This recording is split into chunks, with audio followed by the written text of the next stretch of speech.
Alors aujourd'hui, on voit quelque chose d'extrêmement boule sur le BTC, c'est ce qu'on va aborder aujourd'hui. On va pumper très fortement jusqu'aux 100 000, 110 000 dollars sans le moindre souci et je vais expliquer aujourd'hui pourquoi dans les différentes configurations qu'on peut avoir. Et l'une des configurations que l'on voit ici à l'écran, eh bien, c'est tout simplement la construction d'une flat.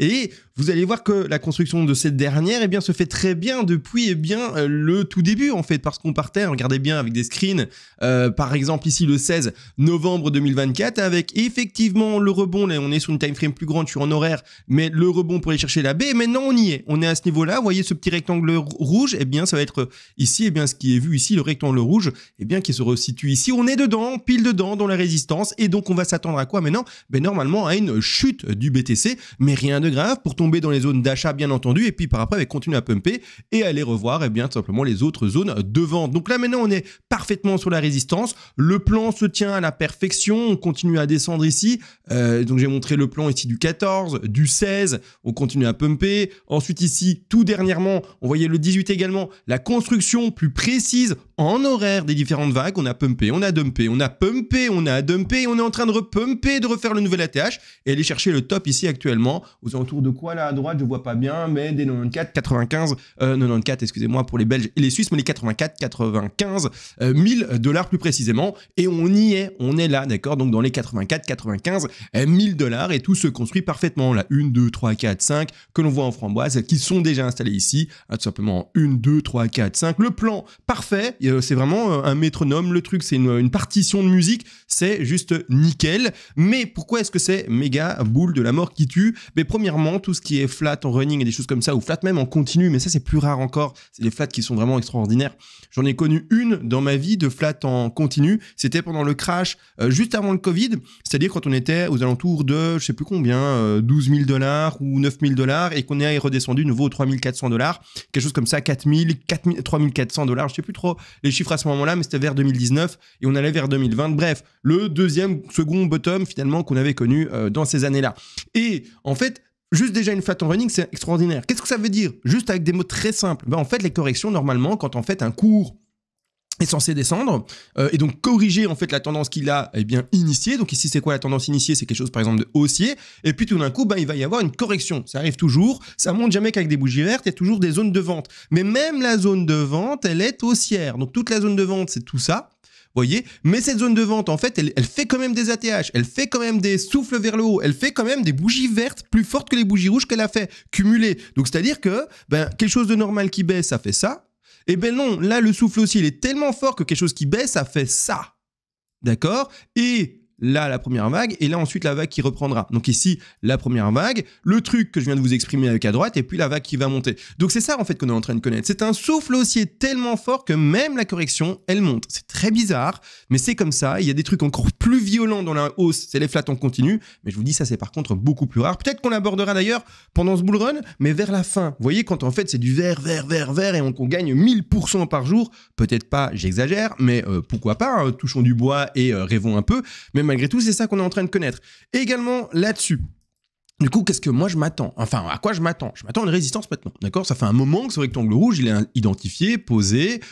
Et quel est d'ailleurs ce niveau de résistance? Je rappelle, c'est assez technique les Elo to Wave, il y a pas mal de théories à connaître. D'ailleurs, vous avez accès, hein, vous voyez bien ici, à un Discord pour 30 € par mois. Et même, si vous prenez plus de mois, c'est dégressif, donc c'est encore moins de 30 € par mois. Et vous aurez tout ce qui est PDF Elo to Wave, donc tout ce que j'explique ici, écrit en noir sur blanc, magnifique, avec les statistiques, etc. Vous aurez également le PDF sur le money management. Et vous avez du coup tout ce qui est live, rediffusion de toutes les analyses sur les altcoins, la bourse classique, le BTC, l'Ethereum de fait. Et vous avez le NIR Nvidia, le Doge BTC, BTC ADA, Tria, machin, Ordi, machin, bref, le Fetch d'ailleurs ici récemment, le Mina, le AVE, le GRT, je vais pas tous les dire. Il y a une panoplie, je déroule, ça charge, ça s'ouvre, ça montre. Tout simplement, il y a une panoplie d'analyses qui ont été faites, BNB ici, le run qui a été fait là, le BTCD, donc les dominances, l'Uniswap, le MicroStrategy, le tout CHZ, BTC, ILV, donc ça, plein de choses, d'accord, S&P 500, Nasdaq, tout ça, le CS, bref, je vais pas tous les dire.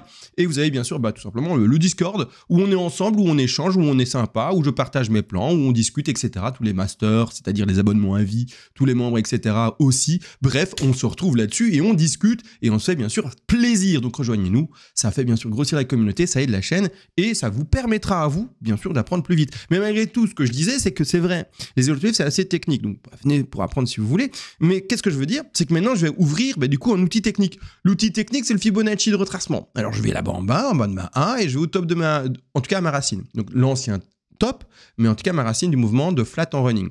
Et la zone de résistance, on y est, d'accord? Vous voyez les 123 ici, donc ils sont alignés en rouge, 123, 127, on y arrive. D'ailleurs, en toute honnêteté, je m'attends quand même, étonnamment, monsieur tout petit time frame, c'est pas trop grave, ne shortez pas un marché qui est haussier. Il y a un rectangle rouge, ok, c'est pour la prise de bénéfice pour ceux qui auraient écouté mes vidéos précédentes et qui auraient déjà testé la hausse quand on était aux alentours des prix là-bas en bas, d'accord? Parce que du coup, on était pile dans la zone d'achat moyenne des deux, etc. Donc ça revenait au même d'acheter là parfaitement ou d'attendre la correction. Dans tous les cas, c'était ok. Mais c'est-à-dire que maintenant, on est sur la zone de résistance et en toute honnêteté, je m'attends quand même peut-être à un dernier pump parce que mon décompte m'installe ici une 1, 2, 3, 4, 5. Mais pour faire de la ending diagonale, il me faut 3 vagues, d'accord? Donc comme ici, 1, 2, pouf, 3. 1, 2, 3, d'accord? Il me faut 3 vagues. Mais là, pour le moment, j'en ai une en fait. Donc, c'est-à-dire une A. Vous voyez ce que je veux dire? Donc, moi, pour le moment, j'ai une A. J'ai peut-être maintenant un retracement de B. Et puis, je m'attends en fait à ma dernière C. Je vais mettre en quelle couleur pour que ça soit bien visible? Je vais mettre en bleu, comme ça. Voilà. Et en fait, je m'attends à ça encore. D'accord? Donc, encore un tout petit pump potentiel pour enfin valider par rapport à moi, à mon décompte à moi, la chose, ça veut dire qu'aussi, la C irait chercher quelque chose assez faible, c'est-à-dire son objectif classique en fait, mine de rien, mais des 61,8% de Fibonacci, on va regarder où c'est, et c'est pile poil également à ces niveaux-là. Vous voyez là où je mets tous mes arrêts là, donc pile poil à ces niveaux-ci. Et ça correspond plus ou moins à la zone, bien sûr, on tombe pas forcément au pixel près, mais on est dans la zone 123, 127, et donc on tombe elle est bien là-dedans, d'accord? Donc 123, 127, on est là, même un peu au-dessus, et puis après, seulement, corriger. Mais non n'empêche, attention, ça pourrait aussi ne pas faire ça, et après ma vidéo, pumper tout de suite, c'est pas grave, on traite vers le haut de toute façon, donc on veut monter. Je change la couleur de ce truc, c'est chiant, hop, je vais mettre ça en blanc. Nous, ce qu'on veut, c'est de façon monter. Ne shortez pas. Celui qui dit cool, je vais shorter ce niveau-là, 2 choses. Tu es bon dans ton analyse, d'accord? C'est ta propre analyse, tu es bon, tu sais comment analyser. Ok, cool, d'accord? Donc déjà, c'est ton analyse et pas la mienne. Donc tu fais pas du copy trading. Il se peut que tu tombes sur le même plan que moi. Ok, c'est cool, mais pas de copy trading. Secondement, si tu shortes, il faut savoir que tu as un certain niveau en trading. C'est-à-dire que tu maîtrises déjà tous les outils qui te sont proposés par ton échange de trading. Stop loss, levier, le money risk management maîtrisé sur le bout des doigts, etc. Et là, tu peux être libre de faire ce que tu veux. Moi, à qui je parle? C'est à des gens qui sont peut-être, et très souvent, assez débutants, qui savent même pas qu'il y a un stop loss qui existe et que ça peut devenir un stop profit, qu'il y a des leviers, etc. Ils savent pas. Ils jouent avec leur vrai PTC de leur investissement pour te dire le niveau de débutant que c'est. Et là, peut-être que j'en choque quelques-uns qui se disent quoi? Comment? Oui, c'est pas grave, il faut apprendre, tu prends le temps et t'apprendras. Donc ce que je suis en train de dire ici, c'est que ne shorte pas si tu es débutant. Quelqu'un d'avancé, il fait ce qu'il veut, c'est son problème, c'est pas le mien, d'accord? Mais si tu es débutant, j'essaie en tout cas de te sauver de quelque chose d'extrêmement boule, de quelque chose qui, quand tu vas le shorter, en fait, il fallait pas parce que la plupart du temps, en fait, ça pump. Donc, qu'est-ce que je suis en train de dire? C'est que maintenant, ceux qui ont loupé, entre guillemets, les achats dans ces niveaux-ci, d'accord, qui ont été montrés dans les vidéos précédentes, etc., et qui ont été expliqués pédagogiquement, très complètement, mais si tu as loupé ces niveaux-là, pas grave. On souffle, d'accord, on se pose tranquille, voilà, on est bien dans son divan et on attend la correction possible pour acheter. Et si seulement, eh bien effectivement, il y a la correction. Alors là, on est des génies, trop fort, cool, le plan a bien tenu, c'est pas grave, s'il tient pas. Mais s'il tient, voilà, on va s'arguer d'être trop des génies quand même, parce qu'on est comme ça nous. Malgré tout, je veux dire plus sérieusement maintenant, si le truc il chute, qu'est-ce qu'on fait? On achète là et on achète là, d'accord? Alors pourquoi il y a 2 paliers d'achat? Encore une fois, c'est comme le DCA, etc. pour l'investissement. C'est la même chose en trading. On peut multiplier les paliers d'achat. Parce qu'on ne sait pas exactement où sera le bottom de cette pattern-là. Il y a 2 zones statistiques qui sont très fréquentes pour cette pattern-ci. C'est les 61,8 et les 100. D'accord? Donc ici, bien sûr que tout avait été placé à l'avance avant même d'avoir cette petite bougie ici. Mais c'est-à-dire qu'on reprend son Fibonacci d'extension. On se remet en bas de A. On se remet en top. Les 123, 127, ils étaient quelque part par là. Et on se retrouve bel et bien avec le premier ici. Donc, je peux maintenant me mettre un peu plus à droite que le temps a évolué. Parce que les rectangles avaient été posés ici, bien sûr, avant qu'il y ait tout ça. D'accord? Donc, hop, je le mets un peu plus à droite. Je le mets également un peu plus à droite. Donc, pour le regarder sur le Discord, c'est ça qui est assez amusant. C'est qu'effectivement, tout est fait à l'avance. Donc, ici, on repart. Vous voyez, tout est mis à l'avance. Donc, les 2 rectangles, c'est les 2 que je viens de positionner et redéplacer à droite. Donc, si ça pumpait, ça allait chercher ce niveau, on attend la correction et les 2 niveaux d'achat. Pour le moment, c'est là où on est. Donc, c'est nickel. D'accord? Ils étaient également posés ici. Pouf, pouf, pouf. Vous voyez? Donc, c'est assez cool. Tout se passe bien ici. C'est juste merveilleux. Donc, pour ma part, dernier petit pump possible, on fait une correction et on passe à l'achat dans ces deux paliers d'achat qui sont positionnés, allez, en termes de prix quand même, 91 000 $ et quelques, et un peu plus bas ici, on se retrouve sur les 88 000 $, 300, allez, 400 pour arrondir.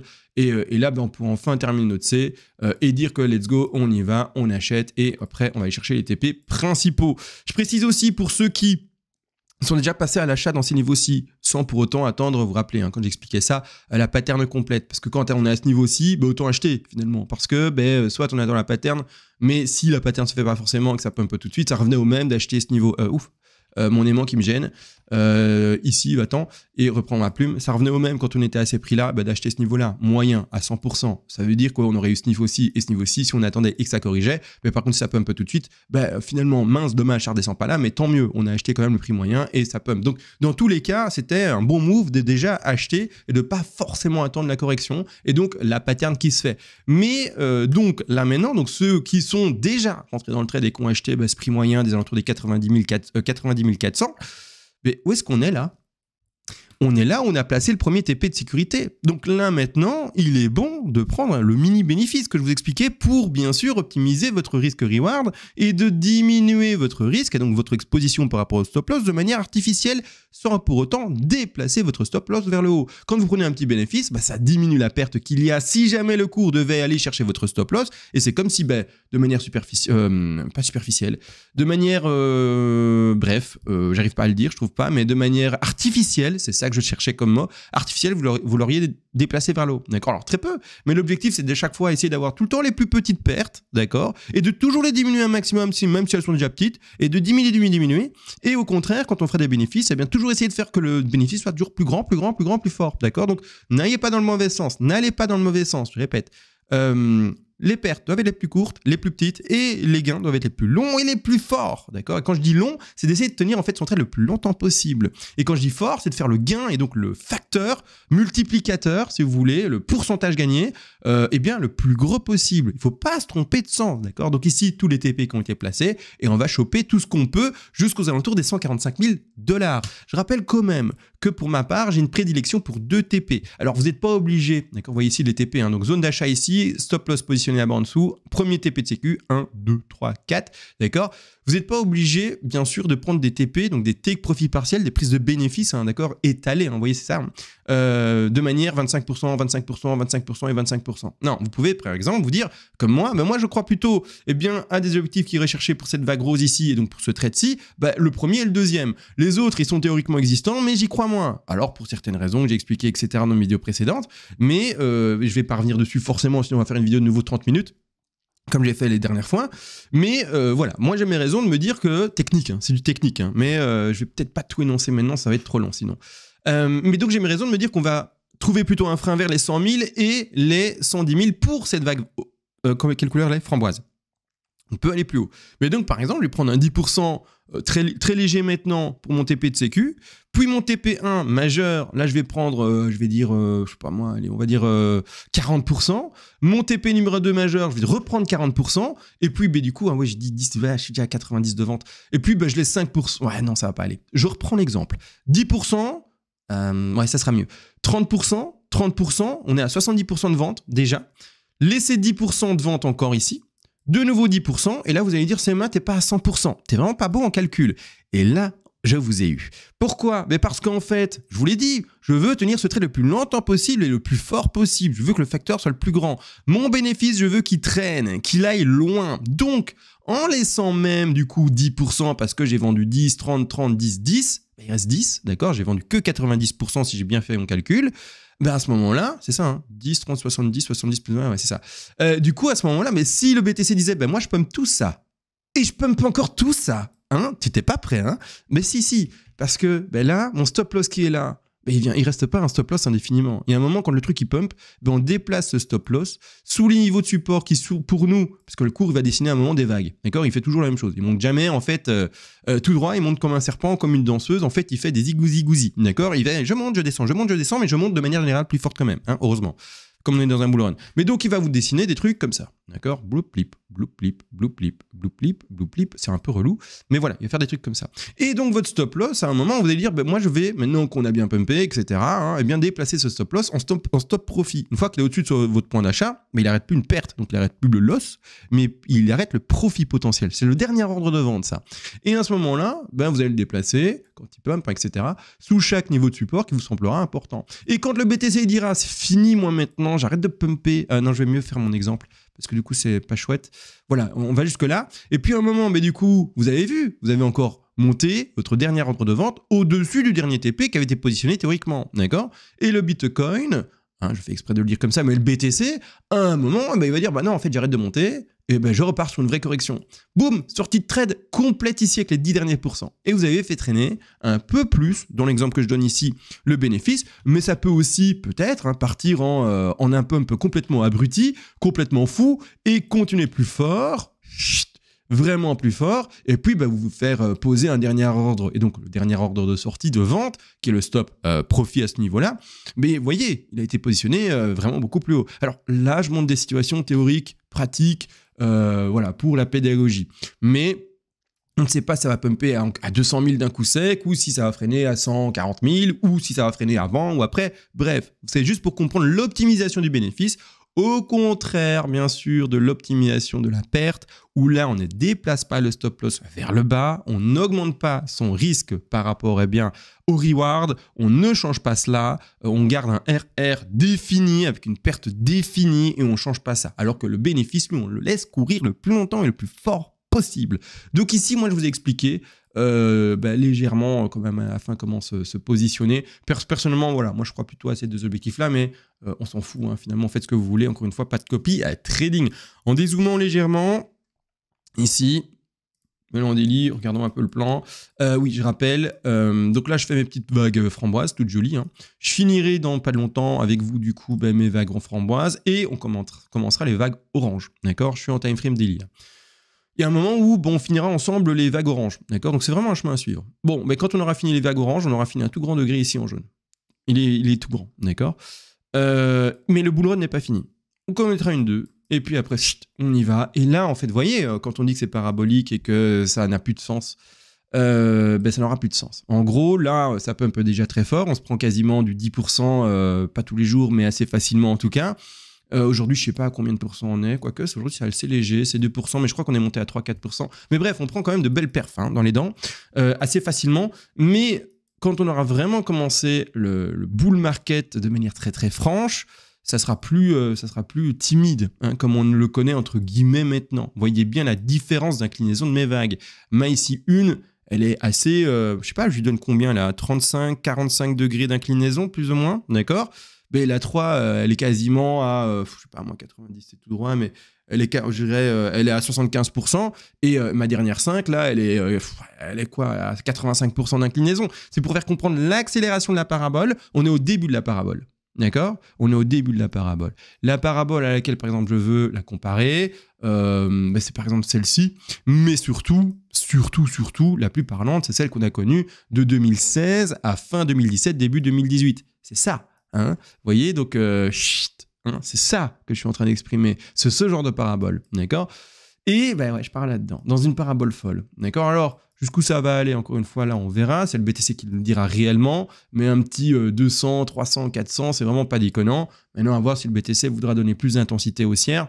J'ai pas encore fait le travail réel de projection de prix pour la 3, 4 et 5 ici, je trouve qu'il est trop tôt. Terminons déjà la 1 et la 2, et quand on aura le top de 1 et le bas de cette 2 là je pourrai travailler la suite. Je peux pas travailler des projections sans avoir un top 1 et un bas de 2. C'est impossible en fait, c'est bête, mais je peux essayer un truc, mais ce sera que de la projection sur des scénarios, etc. sans fait, sans réel prix qui termine telle ou telle vague. Donc là, ça sert un peu à rien. Donc j'attends plus précisément, enfin la vague orange qui finit ma 1, puis après le retracement de la 2, et enfin, quand la 2 sera finie, que ça commencera à pumper, là, je pourrais faire un travail de projection plus sérieux, bien entendu. Pour le moment, c'est pas le cas, malheureusement. Donc voilà, comme ça, vous avez un peu la suite des événements. J'ai tout dit, venez sur le Discord encore une fois et toujours, ça aide la chaîne, ça me permet de pas passer par du sponsoring débile où je vous mets des liens d'affiliation pour FTX qui est tombé bien sûr en faillite. Vous avez compris, des liens d'affiliation autres, Binance ou quoi que ce soit. Non merci, je fais mon propre business, je fais en sorte que la chaîne, elle tourne par elle-même. parce que je propose un service avec mes compétences sans tenir compte des compétences d'autres gars ou d'autres machins ou d'autres marques. Tout est fait en sorte que ça soit réglo, strict et que on tourne nous-mêmes, avec nous-mêmes, sans devoir compter sur je sais pas qui, sur quelques boîtes, sur quelle boisson à vendre, au lit je sais pas quoi, quel truc de téléphone je sais pas quoi. Bref, vous aurez compris, tout est fait ici pour être le plus réglo possible. Sur ce les amis, je vous laisse. Je vous fais des gros bisous et on se retrouve peut-être à demain s'il y a des choses à dire. Allez sur ce, ciao les gars.